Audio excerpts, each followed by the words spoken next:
అందరికీ నమస్కారం dear comrades.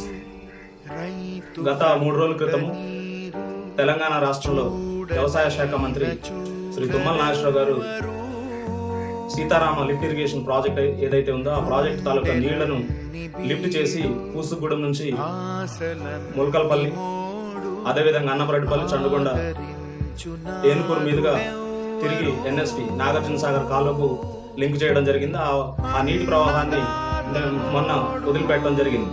మేము అడుగుతా ఉన్నాం, ఉమ్మడి జిల్లా ఏదైతే ఉందో, ఉమ్మడి ఖమ్మం జిల్లా ఏదైతే ఉందో అందులో ములకల్పల్లి అవ్వచ్చు, అలాగే అన్నపరెడ్డిపల్లి అవ్వచ్చు, ఉమ్మడి మండలంలో ఉన్నటువంటి అన్నపరెడ్డిపల్లి అవ్వచ్చు, అలాగే చండుగొండ అవ్వచ్చు, ఏ మండలం అయినా సరే ఆ మండలంలో ఉన్నటువంటి పెద్ద ప్రాజెక్టులు ఏదైతే ఉన్నాయో, చిన్న చితక ప్రాజెక్టులు ఏదైతే ఉన్నాయో ఆ ప్రాజెక్టులను నింపకుండా, డంప్ చేయకుండా, అలాగే చండుగొండ మండలంలో ఉన్నటువంటి సీతాయిగూడెం ప్రాజెక్టు కానీ, అలాగే మధుకూరు ప్రాజెక్టు కానీ, ఇతర చిన్న చితక ఏదైతే చెరువులు ఉన్నాయో ఆ చెరువులను నింపకుండా నేరుగా నీటి కాలువ సీతారామ కాలువ ద్వారా తీసుకుపోయి ఏనుకూరులో మళ్ళీ నాగార్జున సాగర్ కాలువకి ఏదైతే ఉందో దాన్ని కలపడం చాలా దారుణం.